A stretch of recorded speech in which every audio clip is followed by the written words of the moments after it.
हमें कितनी सिक्योरिटी की ज़रूरत लगेगी, कितनी कंपनीज की ज़रूरत लगेगी, वो जो है ऑनरेबल कमीशन के ज़रिए से MHA के साथ टेकअप किया और उसी के हिसाब से जो है हमें सिक्योरिटी अवेलेबल हो रही है। जो एरिया जहाँ गतिविधियाँ एंटी नेशनल एलिमेंट्स की रिसेंट मंथ्स में बढ़ी है, उन एरियाज़ में हम एक्स्ट्रा फोर्स देते हैं। साथ में जो वहाँ के जो विलेज डिफेंस कमिटीज रहती है, VDC जो है, उनको भी एक्टिवेट किया है। पहले शायद असेंबली इलेक्शंस में नहीं रहा होगा, वो वोटिंग की फैसिलिटी दी है। ऑनरेबल कमीशन ने 16 तारीख को तकरीबन एक हफ्ता पहले शेड्यूल अनाउंस किया है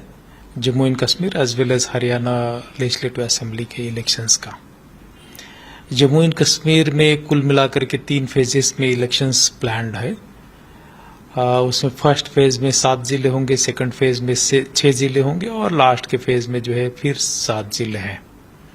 फर्स्ट फेज जो है साउथ कश्मीर के 4 जिले और डोडा के जो 3 जिले हैं उनमें होने जा रहा है, जहां आपको 18 तारीख को फर्स्ट का पोल डेट रहेगा। नॉमिनेशंस जो है शुरू हो गए हैं, 20 तारीख से 27 तक लास्ट डे है नॉमिनेशंस की। जहां तक सुविधाओं की बात है, हर एक पोलिंग स्टेशंस पर हमने बेसिक मिनिमम फैसिलिटीज रखी है। अभी स्पेशल समरी रिवीजन हुआ जिसमें हमने 209 पोलिंग स्टेशन नए क्रिएट भी किए हैं और तकरीबन जो है 200 के करीब पोलिंग स्टेशंस के लोकेशंस चेंज भी किए। कहीं बिल्डिंग जर्जर थी, खराब थी, फैसिलिटीज की कमी थी, पॉलिटिकल पार्टीज को लगता था कि नहीं कहीं सेंट्रलाइज्ड लोकेशन कोई दूसरा होगा, तो उस हिसाब से उनको कंसल्ट करते हुए उनके साथ बकायदा मीटिंग लेकर के जो है DC से प्रपोजल आया, कमीशन से अप्रूवल लिया और उसके बाद वो नए पोलिंग स्टेशंस या पोलिंग स्टेशंस के लोकेशंस में तब्दीली किए ताकि मैक्सिमम लोग जो है अपने पोलिंग स्टेशंस तक आसानी से पहुंच सके। हर एक पोलिंग स्टेशन पर जैसे मैंने कहा कि बेसिक फैसिलिटी रहेगी, पानी, बिजली, रैंप की सुविधाएं रहेगी, शेड रहेगा, दोनों के लिए मेल फीमेल के लिए सेपरेट क्यू रहेगी। कहीं अगर कुछ बुजुर्ग आता है, special abled person polling station पर पोल करने के लिए आता है, तो उनके लिए क्यू हम सेपरेट कराएंगे ताकि वो जल्दी जल्दी वोट कर सके। दोनों के लिए male as well as female के लिए वॉलंटियर्स रहेंगे। नॉर्मली उसी गांव की जो आंगनवाड़ी वर्कर है, आशा वर्कर है, वो वहाँ वुमेन्स के लिए वॉलंटियर के तौर पर काम करेगी और मेल के लिए जो है उसी गांव का जो स्कूल में कोई क्लास 4 एम्प्लॉई है या हमारा VLW है, MTS है या मान लीजिए चौकीदार है, उनको हम एज हेल्पर के तौर पर काम पर। हर एक पोलिंग स्टेशंस पर 100% पोलिंग स्टेशंस पर ऑनरेबल चीफ इलेक्शन कमिश्नर साहब ने जैसे हिदायतें दी है, 100% पोलिंग स्टेशन पर वेबकास्टिंग होगी। तो अंदर जो भी चीजें चल रही है without compromising the secrecy of the vote जो है हमें जिले लेवल पर और सेंट्रल यूनियन टेरिटरी लेवल पर पता चलेगी डिजिटली। इवन कहीं अगर उसमें कुछ करेक्शंस की जरूरत है, कुछ डायरेक्शंस पास ऑन करने हैं, तो जो है उसी मीडियम के जरिए से हम कंट्रोल रूम से उनको पहुंचा सकेंगे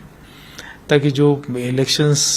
पोलिंग स्टेशंस पर जो फैसिलिटीज है और पोलिंग होती है वो बहुत बेहतरीन तरीके से हो, किसी भी किस्म की किसी को भी गुंजाइश ना रहे कि फ्री एंड फेयर होने में कोई डिफिकल्टी रही। लोकसभा इलेक्शंस पर जिस तरीके से हर एक पॉलिटिकल पार्टी कैंडिडेट मुत्तफिक था कि बहुत ही बेहतरीन अच्छे प्रकार से free fair transparent as well as peaceful environment में इलेक्शंस हुए, उसी तरीके से जो है लोक विधानसभा के इलेक्शंस भी हम करने का प्लान कर रहे हैं। सर कितने टोटल मतदाता है, क्योंकि अभी जो है नई लिस्ट बनी है और एक्यूरेसी के लिए क्या काम किया गया, मतलब कईयों का नाम नहीं आता है तो उसके लिए किस तरह से किया गया? स्पेशल समरी रिवीजन का पर्पज वही रहता है जिसमें कि हम पुरानी वोटर लिस्ट को ड्राफ्ट मानते हैं और पब्लिश करते हैं कि पहले हमारे पास ये वोटर्स के नाम है, तो अभी जो है इसमें कोई अगर तब्दीली की जरूरत लगता है, किसी को लगता है कि उनका नाम वोटर लिस्ट में नहीं है या कहीं वोटर लिस्ट में नाम तो है लेकिन नाम में करेक्शन है, जैसे गर्ल्स का नाम जो है पेरेंट के यहाँ डिफरेंट रहता है, जब हस्बैंड के यहाँ रहेंगे तो डिफरेंट नाम लग जाता है, तो नेम करेक्शंस की जो रिक्वायरमेंट रहती है वो सब चीजें हम स्पेशल समरी रिवीजन में लेते हैं। उसका मेन पर्पज यही रहता है कि वोटर लिस्ट जो है वो अपडेट करें, उसमें कहीं कोई गुंजाइश ना रखे कि किसी को कहने के लिए कि उसका नाम नहीं आया या उसके नाम में कुछ गलती रखी हुई है। तो ये 15 दिन का पीरियड हमने दिया था। किसी को कोई अगर उस पर एतराज़ात है, उस अपना क्लेम्स दायर करने हैं, तो उसके फॉर्म नंबर 678 में है वो भरते हैं और उस पर फिर जो है इलेक्शन रिटर्निंग ऑफिसर जो है इलेक्टोरल रिटर्निंग ऑफिसर उस पर फैसला सुनाते हैं और फैसले के बाद जो है हम फाइनल वोटर लिस्ट पब्लिश करते हैं जो 20 तारीख को हो गई है। तकरीबन जो है 88 लाख के करीब कुल मिलाकर के वोटर्स है, उसमें 44.89 लाख जो है मेल है और 43.13 लाख जो है फीमेल वोटर्स है। 163 जो है ट्रांसजेंडर वोटर्स ने भी जो है रजिस्ट्रेशन किया है। हमारा प्रयास रहता है कि जो स्पेशल समरी रिवीजन है उसके दरमियान कोई भी वोटर जो है जो उसकी उम्र 18 साल की हुई है वो छूटा ना और कोई उसमें जो है डिफिकल्टी उसमें ना रहे। कुल मिलाकर के 11,838 जो है 11,838 पोलिंग स्टेशंस रहेंगे जो विधानसभा के 90 असेंबली सेगमेंट्स में हमने एस्टैब्लिश किए हैं। उनके अलावा जो माइग्रेंट के पोलिंग स्टेशन रहते हैं वो भी उसमें रहेंगे, जिसमें कि दिल्ली में 4 रहते हैं, उधमपुर में 1 रहता है और जम्मू में जो है 20 के करीब पोलिंग स्टेशन हम उनके लिए एस्टैब्लिश करते हैं। इसमें जो पोलिंग स्टेशन की जो कैटेगराइजेशन है, क्रिटिकल पोलिंग स्टेशन या नॉर्मल पोलिंग स्टेशन, वो पास्ट पोलिंग परसेंटेज या उस पर कोई इवेंट हुई थी खास करके वायलेंस रिलेटेड पास्ट इलेक्शंस में हुई थी कि उसके बेसिस पर रहता है। ये कैटेगराइजेशन लोकल जो हमारे इलेक्शन का ऑफिसर्स रहते हैं जिसको हम सेक्टर ऑफिसर्स बोलते हैं और पुलिस के जो सेक्टर पुलिस ऑफिसर्स रहते हैं, दोनों मिलकर के जो है डिसीजंस लेते हैं। उसमें अलग अलग स्टेज की एक्सरसाइज रहती है और वो पोल के पहले जो है फाइनलाइज करते हैं। जो पोलिंग स्टेशंस सेंसिटिव आते हैं, वल्नरेबल एरियाज में आते हैं, उन पर जो है हम ज़्यादा फोर्स डिप्लॉय करते हैं और जो नॉर्मल आते हैं उस पर कम रहते हैं। एक सर जो सबसे इम्पोर्टेंट है वोटर्स को एक जो अवेयरनेस होती है जो स्वीप प्रोग्राम जो बाकी उसके लिए क्या तैयारी है वोटर्स के लिए अपनी बात पहुंचाना? ऑनरेबल कमीशंस का हमेशा ये प्रयास रहता है कि मैक्सिमम लोग वोटिंग में पार्टिसिपेट कर सके, ना सिर्फ वोटर ही बने, वोटर बनने के बाद अपने वोट का एक्सरसाइज भी करें। तो इलेक्शंस कैसे इंक्लूसिव हो उस पर कमीशन जो है हमेशा ज़्यादा स्ट्रेस देता है और इंक्लूसिव इलेक्शंस करने के लिए जो तबकाजात लगता है कि जो वोटिंग में कम शिरकत करते हैं, जैसे वुमेन्स रहती है, यूथ रहते हैं, कहीं यूथ में थोड़ी सी आपत्ति रहती है या उसको जो है कॉलेज की पढ़ाई और उसी में ज़्यादा ध्यान देता है, वोटिंग पर उतना स्ट्रेस नहीं देता है। कहीं डिसेबल्ड पर्सन्स रहते हैं जिनको डिफिकल्टी रहती है पोलिंग स्टेशन पर जाने के लिए और बाकी चीज़ों में, या कोई माइग्रेंट्स रहते हैं, नोमैड्स रहते हैं, उन सब तबकाजात या मान लीजिए कोई ट्राइबल लोग रहते हैं जो नॉर्मली फॉरेस्ट एरियाज में रहते हैं, गद्दी सीपी या दूसरे, तो उन तमाम तबकाजात को ऑनरेबल कमीशंस स्वीप के जरिए से स्ट्रेस देता है, उनमें अवेयरनेस करता है और उनको भी प्रयास करता है कि जैसे कि दूसरे लोग शिरकत कर रहे हैं वोटिंग में वो भी शिरकत करें।